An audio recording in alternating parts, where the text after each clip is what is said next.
Hi everyone, welcome back to my channel. In this video, we will know about Listagg function in Oracle. So what is Listagg function? It is an aggregation function that transforms data from multiple rows into a single list of values. It means if we have one table and in one table we are having multiple rows, so it will transform data from multiple rows into a single list of values separated by a specified delimiter. Whatever the multiple rows will be there, it will transform into a single list, and we can give any delimiter, it will be separated by a specified delimiter.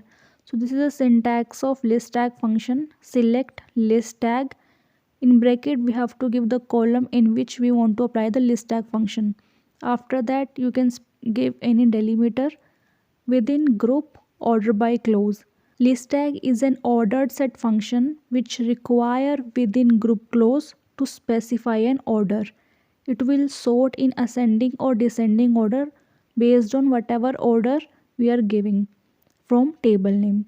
So this is the syntax of Listagg function. Now we will see in practical how it works. This is a table called EMP, and in this table we are having multiple rows. Here I am applying Listagg function in first name column.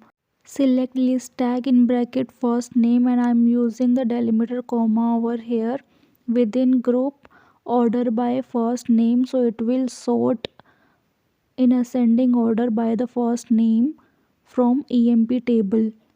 So this is the result we are getting. You can see we are getting the first name column into a single list or a single row separated by a comma. Just remember one thing, that list tag function removes null value.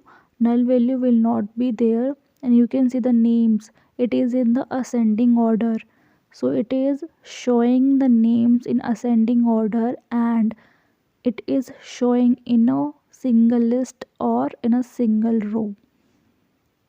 Now we will take another example. Suppose I want to see the data salary wise, so I will be using group by function over here, group by salary. So it will show the data, it will show the employee name salary wise. You can see it is showing the names into a single list. So who are getting salary 2100, 2500, 2700, it will come in a single list. So this is how you can use list tag function according to requirement, and it will show the result into a single list. If you really like this video, then please do like, share and subscribe. Thank you for watching.